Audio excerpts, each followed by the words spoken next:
Welcome back to Wake Up America. I'm Alex Kramer. Let's get down to business. President Joe Biden is coming out against the acquisition of U.S. steel by Japanese company Nippon after the corporation was slated to be sold back in December. Now, Biden saying the steel company, which has been in the United States for over a century, needs to be owned and operated domestically. Now, the president's statements have led to a downturn in the company's stock, causing U.S. competitor Cleveland-Cliffs to consider a low bid for the company if the deal between steel and Nippon falls through. For help with that and a whole lot more, we're going to welcome global business consultant Hilary Fordwich. All right, Hilary, so Cleveland-Cliffs actually gave a high bid, $54 a share, before U.S. decided to go with Nippon, which bid just $1 more per share. Biden is likely to address the situation when he goes to meet with the Japanese Prime Minister next month, although he is not expected to outright block this deal.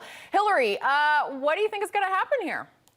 Well, I think, first of all, pleasure to be back with you, Alex. It's really uncomfortable. We have the Japanese Prime Minister coming, and Biden has just said on one of his campaign stops that this needs to go to be a U.S. company. Of course, it has the word U.S. steel on it, but I wonder what the Japanese Prime Minister is going to be thinking when he comes to the White House next month, to your point. But also, just recently, due to the semiconductor deal, we've done plenty of deals where we have foreign ownership. Are we now saying suddenly that Japan isn't an ally? You can't pick one nation over another. So I think that's going to be extremely uncomfortable in the White House. The other point is this really comes down to the union workers, the UAW, because it has to be a deal that they're going to accept. They're very strong in the steel industry. And Clifford, you mentioned the competitor. They've been very smart. They're actually sort of working directly with the UAW. So stand by in this space, because I think it's going to come down to those union workers, and they're the ones that end up having the power. Oh, but definitely. Biden is using this basically as a campaign stop speech. Of course, Hilary.